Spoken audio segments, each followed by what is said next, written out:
Au nom d'Allah, le tout miséricordieux, le très miséricordieux.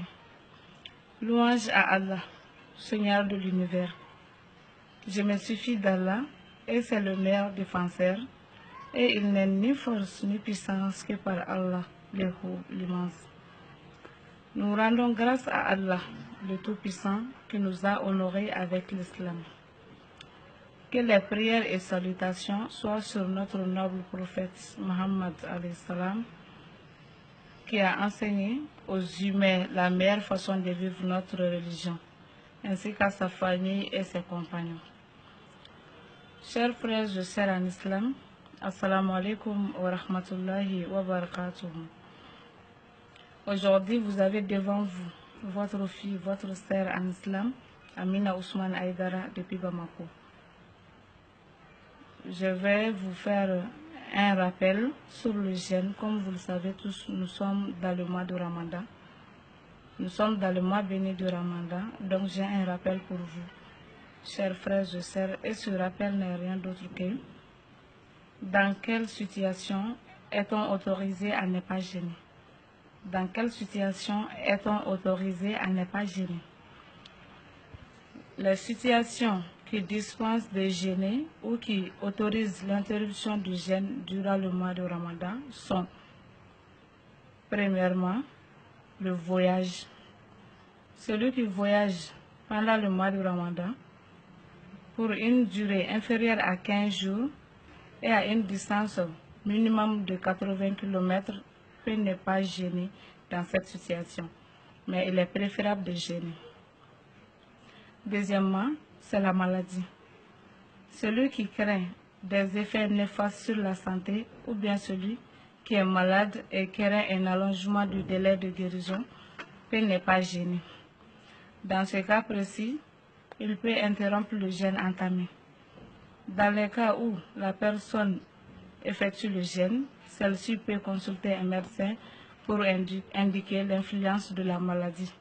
Ou si la personne n'a pas les moyens de consulter un médecin, elle doit ressentir fortement la maladie. Troisièmement, la vieillesse. Les personnes âgées affaiblies par la vieillesse et ne résistant pas au jeûne sont autorisées à ne pas jeûner. Celles qui n'ont pas la possibilité de rattraper les jeûnes manqués peuvent offrir un don pour chaque jour manqué, pour chaque jour perdu. Quatrièmement, les femmes enceintes ou allaitantes. Une femme enceinte ou allaitant ayant peur des méfaits pour sa santé ou à celui de son enfant peut ne pas accomplir le jeûne.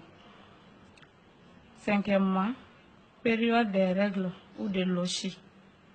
Une femme jeûnant qui commence à avoir ses règles ou qui accouche peut interrompre le jeûne. Pendant la durée des règles ou de lochi, elle n'est pas tenue d'effectuer le jeûne. Sixièmement, la guerre contre l'ennemi. Le soldat au combat contre l'ennemi pendant le mois de Ramadan et qui est angoissé par l'idée de s'affaiblir peut ne pas accomplir le jeûne. Septièmement, être violenté ou menacé. Celui qui est menacé de mort ou d'agression peut ne pas jeûner ou interrompre le jeûne entamé. Huitièmement et la faim, c'est une faim et une soif intense. Toute personne en phase de jeûne ayant peur des méfaits liés à sa faim ou à sa soif sur son mental ou son corps peut interrompre le jeûne entamé.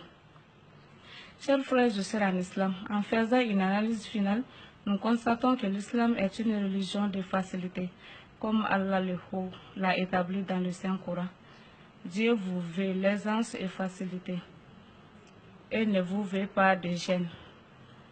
Le prophète alayhi salatu wassalam a pour sa part dit, selon Abu Huraïra radiallahu anhu, le prophète a dit, la religion est aisance et facilité, rapporté par Bukhari. C'est pourquoi Allah subhanahu wa ta'ala n'a pas tenu pour responsable ses serviteurs n'ayant pas la force d'effectuer. C'est pourquoi Allah subhanahu wa ta'ala n'a pas tenu comme responsable ses serviteurs n'ayant pas la force d'effectuer certains actes dont le jeûne. Durant le mois de Ramadan, c'est un péché de ne pas effectuer le jeûne, sans excuse valable, mais certaines situations dispensent le jeûne ou de rompre un jeûne commencé. Après le mois de Ramadan, les jeûnes qui n'ont pas été tenus doivent être rattrapés dès que possible.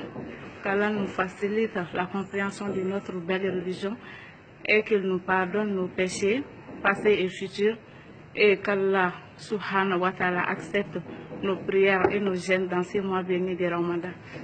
Assalamu alaikum wa rahmatullahi ta'ala wa barakatuh.